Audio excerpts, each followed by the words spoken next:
वळूया पुढल्या बातमीकडे। महाराष्ट्र केसरी विजेता सिकंदर शेखला पंजाबमध्ये अटक करण्यात आली। अवैध शस्त्र तस्करी प्रकरणी त्याच्यावरती कारवाई करण्यात आली।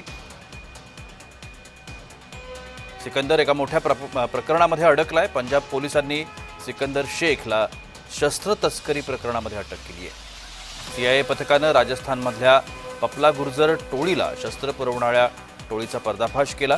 या टोळीतील 4 जणांना अटक करण्यात आली, यामध्ये एक सिकंदर शेख आहे।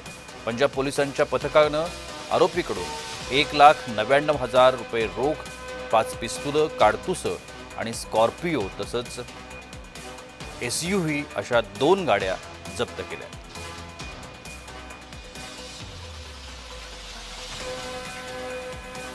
अवैध शस्त्र तस्करी प्रकरणी सिकंदर शेखवरती कारवाई करण्यात आली आहे, त्याला अटक करण्यात आली। सिकंदर शेख हा महाराष्ट्र केसरी स्पर्धेचा विजेता आहे आणि त्याच्यावरतीच आता हा अशा पद्धतीचा आरोप लागल्यामुळे खळबळ उडाली।